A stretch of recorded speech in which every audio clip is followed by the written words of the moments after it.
Hi there, welcome to today's lesson. It's a little bit of a follow-up from the last lesson, and in this one we're going to be talking about the subtle qualities of the ways that people think.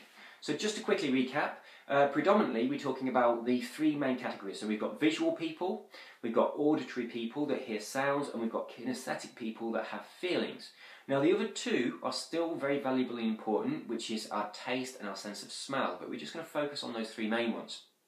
Now, these are called modalities in NLP. That's kind of like the category that someone's thinking in. Now, a sub-modality are the qualities of that modality that can be manipulated or changed. The easiest way to think about this is to think about your TV and your TV remote control. Your TV remote control can change the sub-modalities of each individual modality. So let's take one modality, visual. Visual modality on a TV, we've got the picture on the screen. The subtle qualities of that, the sub-modalities that we can change using the TV remote, we can turn the colour up and down, we can make it really vibrant and bright, technicolor, 1970s style, or we can turn it down and make it black and white and all that in between. So that is changing the quality of the sub-modality by turning it down. We can also change the focus. We can change the contrast. Now these are all things that affect the visual image. Another thing we can do, which is really valuable, is we can change the location of the screen. We can move the image closer to us, or we can push the image further away from us. We can make the image two-dimensional, like a picture, or we can make it three-dimensional, like an actual, something that we're actually experiencing. We can change the auditory qualities of a TV. We can turn it up, we can turn it down, we can add bass, we can add treble, we can change where the speakers are located. So we can have surround sound system with the sound all around us, or we can have the sound really far away. We can have a really good sound, or we can have a really tinny stereo. So we can see that a TV remote control enables us to change different modalities, or the sub-modalities of something. When we talk about feelings, we can change the weight of something. We can have something that is really light or something that is really heavy. We can have something that's really smooth or something that's really rough. We talk about taste, we can have sweet, we can have sour, similar thing with smells. So what can we do with this? When people think of something, first of all, they create that in their mind using whatever their representational system is for creating things. So if they're remembering something, let's say they've brought an image into mind and they're thinking about it visually, so they've got this image of something. This image will have certain qualities. It will have a certain level of brightness. It will have a certain level of colour vibrancy. It will be in a certain location. And it will have a certain emotional attachment to it. If you manipulate that image in any way, you will change that emotional attachment. Now, what I'd like you to do, because it's really helpful if you can understand how this works for yourself, you kind of live it before you start working with it on other people. I want you to think of something and get an image in your mind and just notice one of the modalities. Pay close attention to the colour, the level of colour, how vibrant the colours are. And I want you to also gauge your emotional attachment to that thing from 0 to 100. And then I want you to imagine that you're kind of turning the colour down. So, you're draining all the colour away until it's becoming black and white. And then I want to gauge your emotional attachment to it again, see how that affects it. Then turning all the way up to where it was before, but just keep on going. Make it too colourful, too bright, and see how that affects you. So pay close attention how these different qualities of the colour affect the way you feel about something. Experiment with different settings, move the dial up and down, and just experiment with how this affects the way you feel about the thing that you're thinking about. Next, try location. So set the colour back to what it was at the beginning. And now I want you to imagine where the picture is. Now this is something that a lot of people really struggle with, but the easiest way to do this is whatever you're imagining. Let's say you're imagining a person. Close your eyes. And then just imagine you're going to touch their face and actually lift your hand up and touch their face. So actually touch them. And then open your eyes and look where your hand is. Now that's where you're imagining the image. If that's inside your mind, you're kind of like touching them, they're up inside here, that's fine. If they're quite far away and you can't actually reach them, that's fine too. So just kind of get an idea of where that image of them is in relation to where you perceive yourself to be. Then experiment with moving the image away or moving it closer. Experiment with moving it to the other side of you, moving it around your head, experiment with moving it really, really close. And notice the ways these movements change the way you feel about the thing that you're thinking about. So really experiment with that, move stuff around.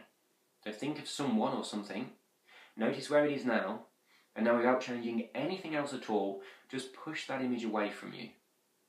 Notice the way it changes the way that you feel. And now bring it back and reset it how it normally is. This time we're going to work with the size of the image. So I want you to close your eyes, imagine whatever it is you're thinking about, keep it in the same location, keep everything else the same, but just make it really, really tiny, and notice how that changes the way you feel. And now make it bigger and bigger, bigger than it was originally. Make it massive, and notice how that makes you feel. So you can experiment with all different sizes. So reset it to what it originally was, and then you can play around with other qualities. So I want you to, as your kind of homework today, I want you to kind of experiment with this. You don't have to do anything, you just have to relax, close your eyes, think of something, and then just choose one of the submodalities, one of the qualities of what it is you're thinking about, and change it. The most effective ones normally for people are changing the location that something appears to be. So if we've got something here, if we move it away, it tends to reduce our emotional attachment to it. Once you've experimented with that, and you've kind of worked through all the different modalities, all the different sub-modalities of the modality that you're working on, so do each one, change all the qualities of the visual image, then change all the qualities of something you can imagine listening to, and do the same thing with things that you're feeling. Once you've kind of done this, I want you to then start to combine them. So, for instance, if you think of something, let's say, for example, think of your favourite food and visualise it in your mind now. And notice where the picture is located, notice the qualities of the image, notice the colours, the vibrancy, all that kind of stuff. Now, as this is your favourite food, I'm going to imagine that you visualise it quite close to you, maybe around about here somewhere. The colours are quite vibrant and fresh, look quite appetising. I imagine it's a really nice picture. And I want you to gauge how much from 0 to 100 you'd kind of like to eat this food now. Now I want you to close your eyes, keep that image in your mind, but we're going to combine these techniques. So first of all, I want you to imagine you are draining all the colour away. So it was colourful, I want you to make it black and white. Next, I want you to imagine that you're shrinking it down, making it smaller and smaller. It almost looks like a little black and white photograph now.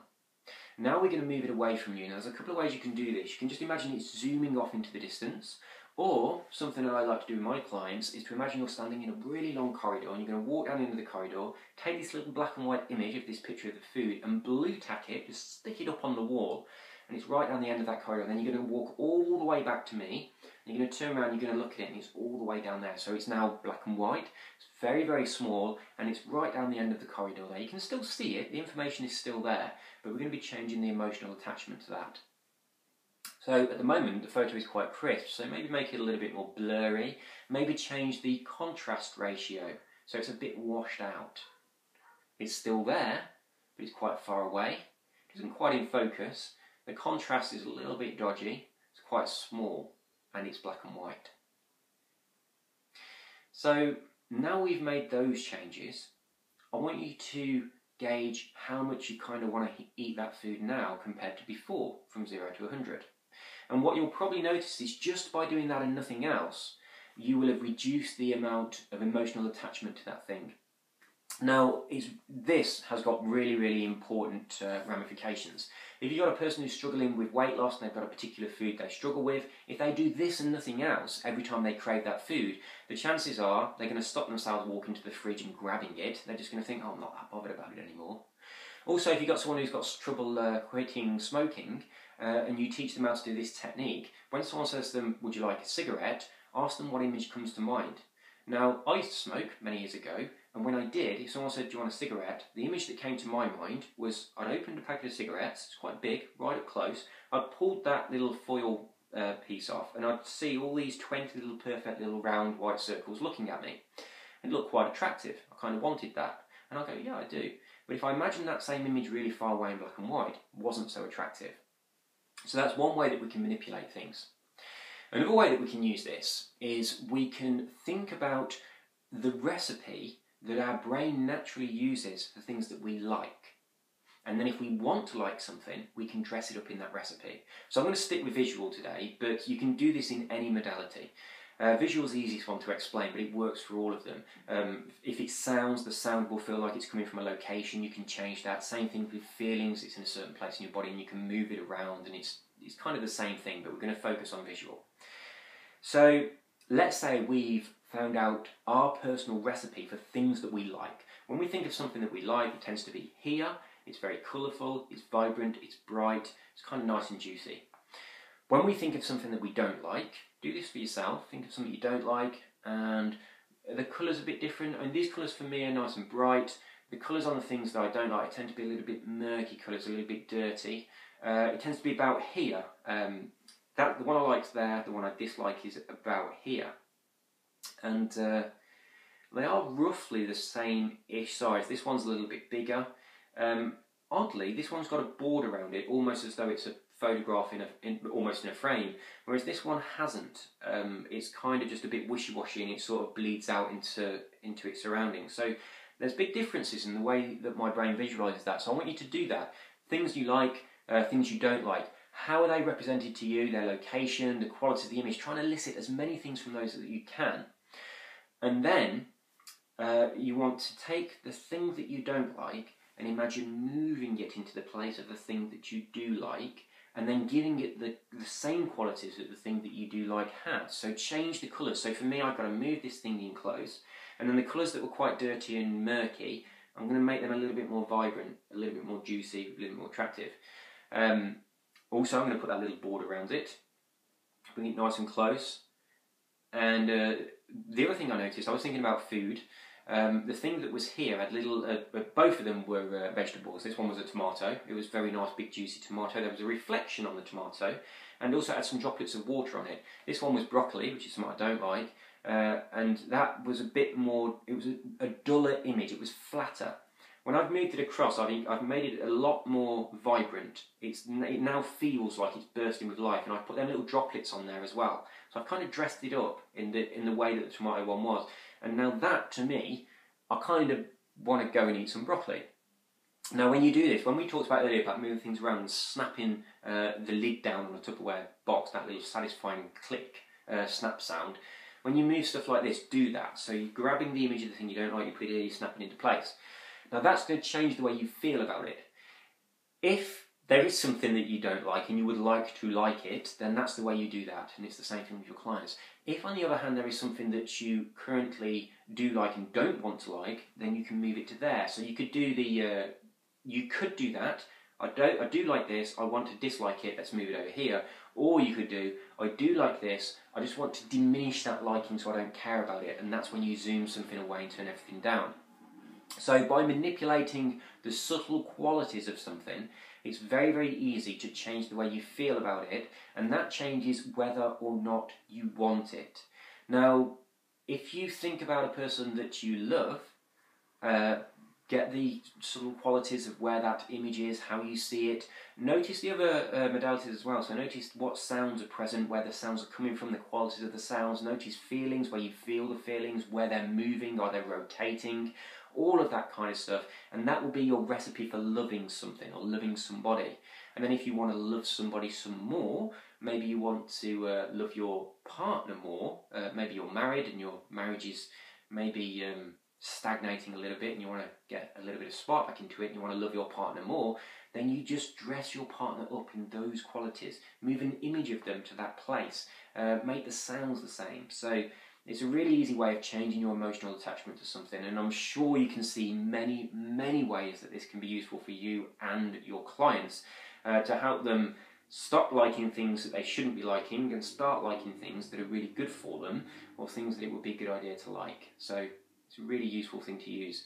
So I'd like you to think about that, think about the ways that can be used, and I'll tell you they are so, so many. And I'll see you in the next lesson. Take care. Bye-bye.